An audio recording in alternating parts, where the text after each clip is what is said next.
China's killing our canola. $45 billion gone. Western farmers bleed. Mark Carney? Silent. Made millions off Beijing's dime. He won't fight. He's Beijing's banker, not our prime minister.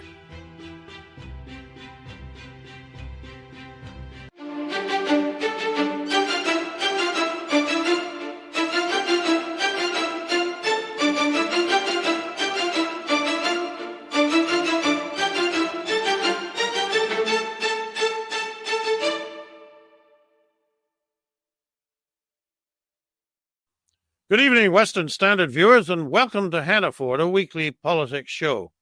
I'm Nigel Hannaford, and it is Saturday, April the 19th for this special edition, and my guest today is Peter Coleman, president of the National Citizens Coalition. Welcome to the show, Peter. Thanks for having me on, Nigel. Well, you're very welcome. You got Stephen Harper's old job from 25 years ago.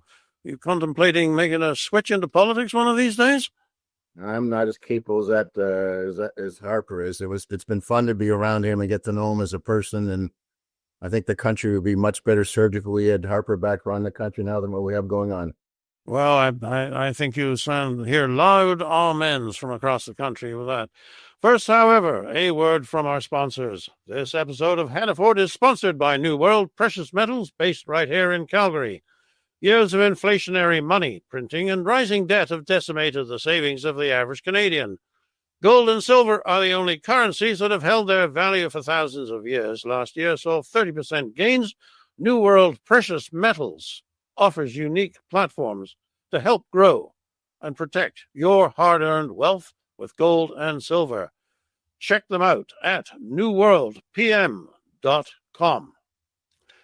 Peter, in a series of columns you have recently published in the Western Standard, you have argued that the stakes in this election are very high. I think you're speaking for everybody when you say that, but you've actually said the future of the country as we know it is at stake. And that as far as Mr. Carney is concerned, there's more to him than meets the ear. He's holding something back. But mercifully, you also think the polls are wrong. I want to talk to you about all of that, but let's start first with Pierre Poilievre. You heard him at the French debate last night. How did he do? I think he was pretty measured. I thought he did a pretty good job. I think the thing for Poilievre is he has to appeal across, broad sector. I mean, the old days of the angry Pierre isn't going to fly, especially amongst women. I thought he was pretty calm in the debate. What I found striking, Nigel, was he looked directly at Carney several times in the debate.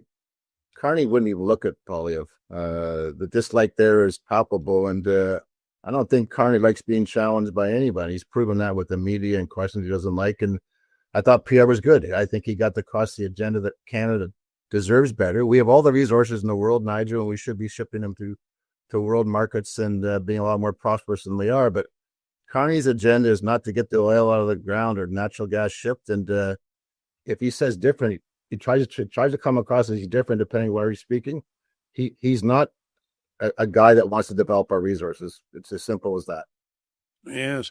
So that's an interesting observation you make about body language. Clearly, when somebody won't look at you, there's something going on there. Would you interpret that as contempt or just not wanting to, feeling a little uneasy and therefore not wanting to confront your accuser? My dad used to say to me, Nigel, treat your enemies with respect because it drives them crazy. I thought that Poilievre was respectful towards Carney. I don't think Carney's been used to in his jobs at the government, the Bank of England and Bank of Canada, of having people second guess him. Like, he thinks he's the smartest guy in the room wherever he goes. I think he has a personality of a doormat, to be honest. And I don't think he is the smartest guy in the room. When he was governor of the Bank of England, his reviews there when he left were not fantastic. And I think it's just a disdain for people that challenge him because he's lived in a world where everybody's told him how great he is. And I don't think he personally is.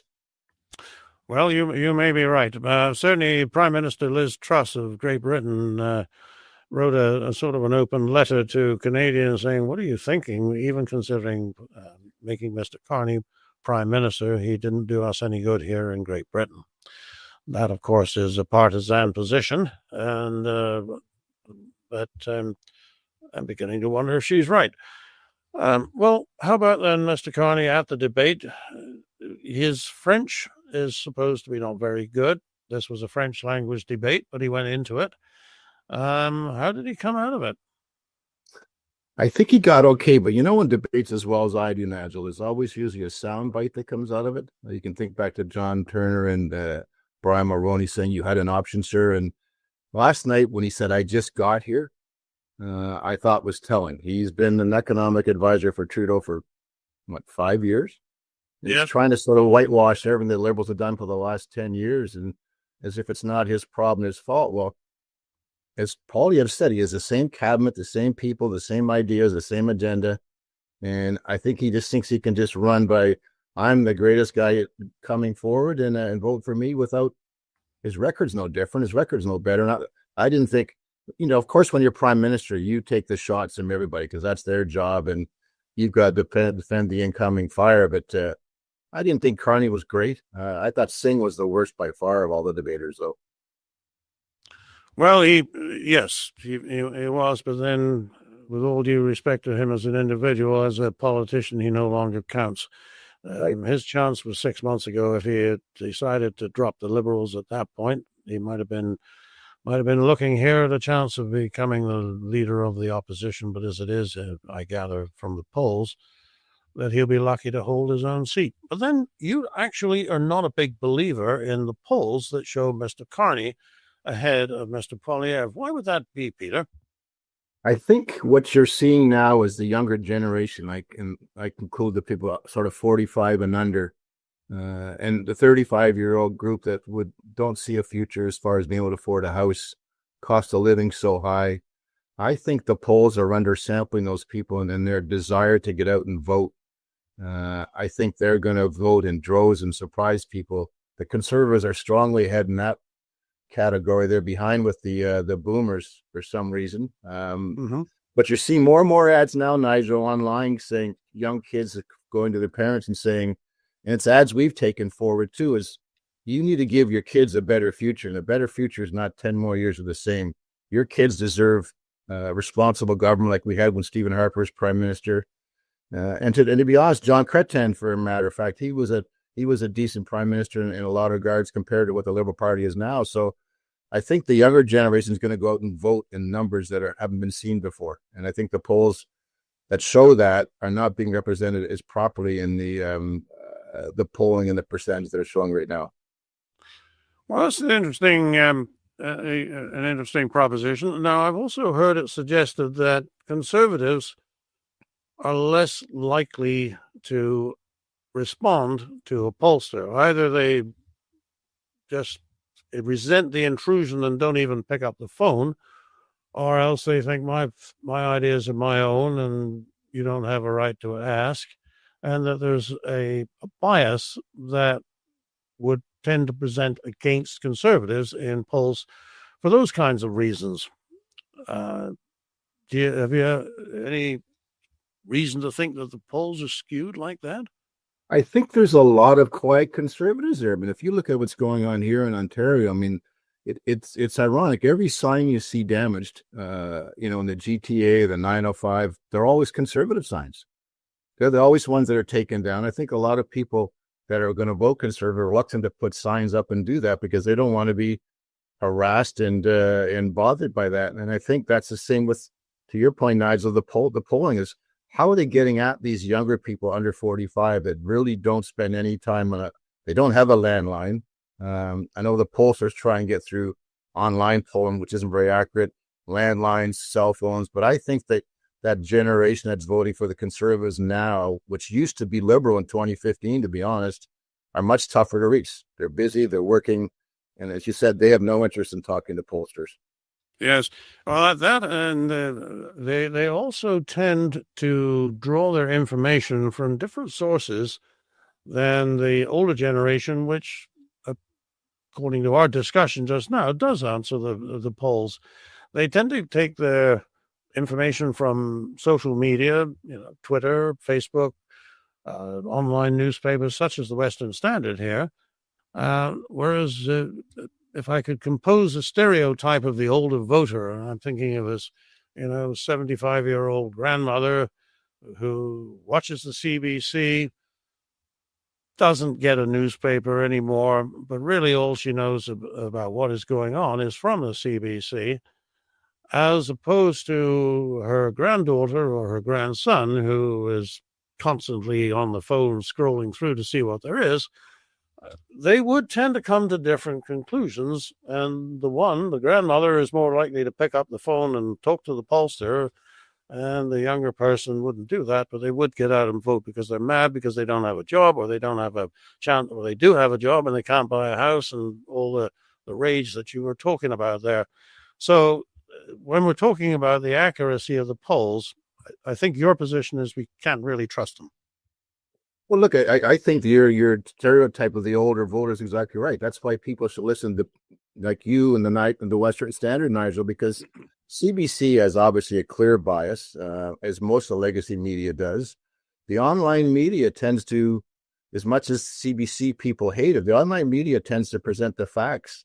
If you research enough on all sides of the conversation, CBC never does and never will. So if your news comes from the Globe and Mail or CBC and not great organizations like Western Standard, you're going to get a biased view and think you should be voting Liberal. I think that's just clearly the way it is. But as you said, the grandkids of the 75-year-old, they're getting their news from a different source. There's a lot less bias. They can see a lot more options as what's really going on. And they're making informed decisions based on hard facts instead of propaganda from CBC, because that's all CBC TV is. So, okay, well, I'm going to form my own opinions on the basis of the size of the rallies. Let's move on, Peter. Let's talk about the who is better to deal with Trump. I mean, this phrase "dealing with Trump" I think is a bit presumptuous for Canadians, because we don't really have an awfully strong hand. And my own view is that the federal government of Canada is basically going to accept whatever the United States says as soon after the election is over as it can, because it doesn't really have any strong options. But maybe you think something different. How do you deal with President Trump, and who is best to do it? Poilievre or Nigel? When you figure that out, it's like tacking Jello to a wall and see if you can stick. I'm not convinced anybody can deal with Donald Trump necessarily, but the notion that Carney's the right guy, a global elitist who doesn't believe in developing resources, who doesn't believe in getting products to market, who doesn't believe in the military to any strength, doesn't believe in NATO. He believes in net zero, carbon zero, no gas running cars. Does anybody seriously think that's the dynamic that Donald Trump would enjoy as far as having to deal with on a business level? I think he'd have a much greater respect with Poilievre. I mean, people call him the mini Trump, and I just find that laughable. There's only one Trump. There never will be another Trump in politics. And I think Poilievre is capable of dealing with Trump, because he knows we have to get up off the mats and develop our resources and be energy independent. And if we'd done what we should have done 10 years ago, starting 10 years ago, Nigel, we'd have a much stronger hand, to your point, than we have right now. But we need to get going. And hopefully the people in Canada realize that we live in the greatest country in the world with all the resources that the world wants, but our government refuses to let them get to marketplace. And it's a crime how badly our finances have been dealt with, but it also can be turned around. Yes, I know it takes time, but I think Poilievre's much better for that, because it's a different look, it's a different opportunity, and it's a much clearer set of eyes with what our real problems are than what Mark Carney's saying. And I think Carney's a wolf in sheep's clothing. I think he's saying stuff just to try and get himself elected, and he has no intention, in my view, of developing resources or things that matter to Canadians. Now, why do you say that? He said that he's in favor of developing resources. He has said that he wants Canada to be an energy superpower. He has said that he wants to see pipelines built and developed. Are you suggesting that he's being less than frank with us? Yeah, I think he is. I think he says one thing when he's out in Western Canada, one thing to Quebec. I don't think he's unequivocally taken any kind of stance that would try and force the province of Quebec to develop resources for energy going up to the East Coast. And I really don't think. I think he's trying to say what he thinks he could say, but I think he's inconsistent in his view. I think Poilievre is very, very clear. I think Carney's trying to appear to be somebody that cares about developing resources, but deep down, it's not in his DNA. And you tend to judge people, Nigel, by what they've done, not what they've said. And nothing from where I sit leads me to believe that Carney really will do a decent job of developing our resources. I just don't. Well, that's an interesting point. What is it that he's done that you're judging him on? Well, nothing, because if he's the economic advisor for Trudeau for the last 5 years, why aren't we further along these conversations? We've had Germany, we've had Japan, we've had countries coming to us begging for a liquid natural gas resource and developing that.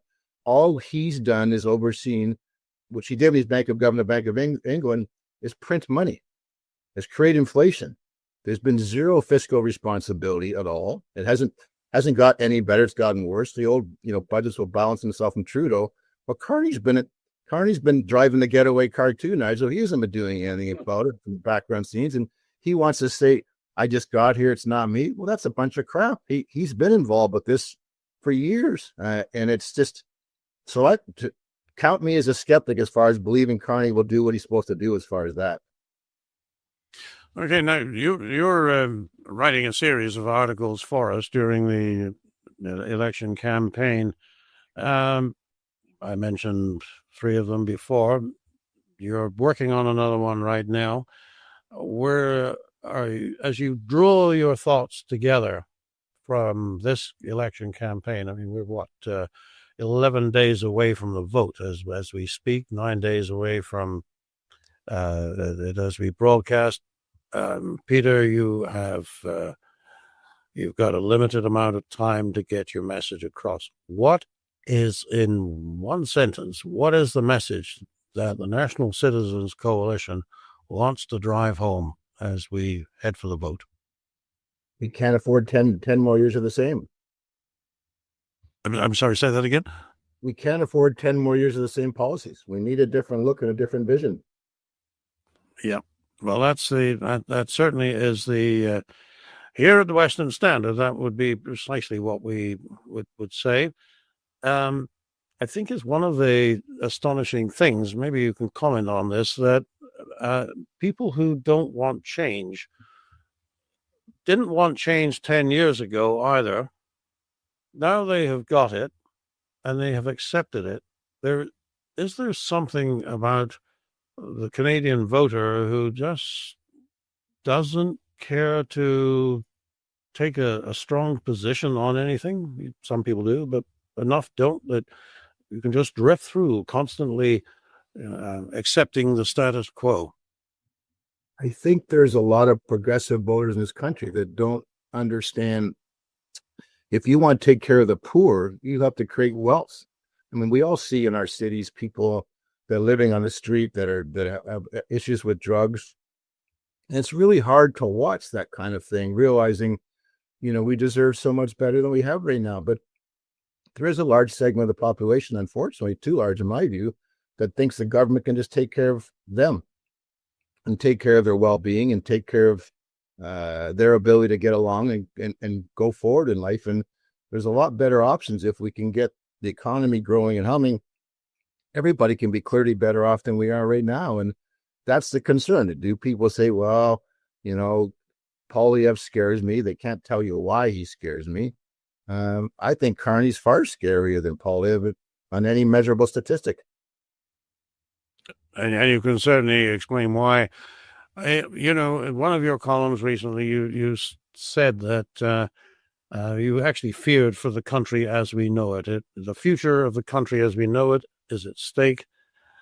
Can you show me the road to survival? Can you show me what it is that you fear that could break the country up? I think the Liberals for 10 years have pitted people against people. You living out west, Nigel, region against region. I think they treated the West disgracefully. When Alberta's an economic engine of this country, they can't develop their resources, and all they do is get fought by a radical environmental minister who doesn't seem to care about anything other than, climate change. When Canada's 1.6% of the world's greenhouse gases, if we could sell our liquefied natural gas, as an example, to China and India, we would take care of all that. And Canada's actually probably not contributing at all to greenhouse gases because we're a carbon sink because of our trees. And if we can't develop our resources and get product to market, I think the people out west are going to be incredibly restless if the Liberals get brought back in, heaven forbid, with any kind of mandate, because I don't think many people that are intelligent really believe that Carney's going to develop the resources. So if we can't develop the resources and we keep in an economic environment in an economic downturn, we have the lowest GDP growth of G7 by far. We're not creating jobs. If we're creating jobs, they're government jobs. That's no future for our kids. That's no future for the next generation. Kids are going to leave. Business are going to leave. No economic investment's going to come from foreign sources. And that's not going to be a good recipe to try and keep this country whole as it is right now. Well, those are sad and sobering words. Peter, we are out of time. We look forward to publishing you again next week. And but for now, we got to say goodbye. For the Western Standard, I'm Nigel Hannaford, and thank you to Peter Coleman of the National Citizens Coalition for joining us today. Thank you, Nigel. You're welcome. What does success mean to you? Peace of mind? Financial freedom? Generational wealth? What do you see in your future? Investing in gold and silver can help you get there. Through our trading partners, New World Precious Metals offers safe, affordable, secure international accounts to help you meet your unique financial goals. Connect with one of our experienced team members.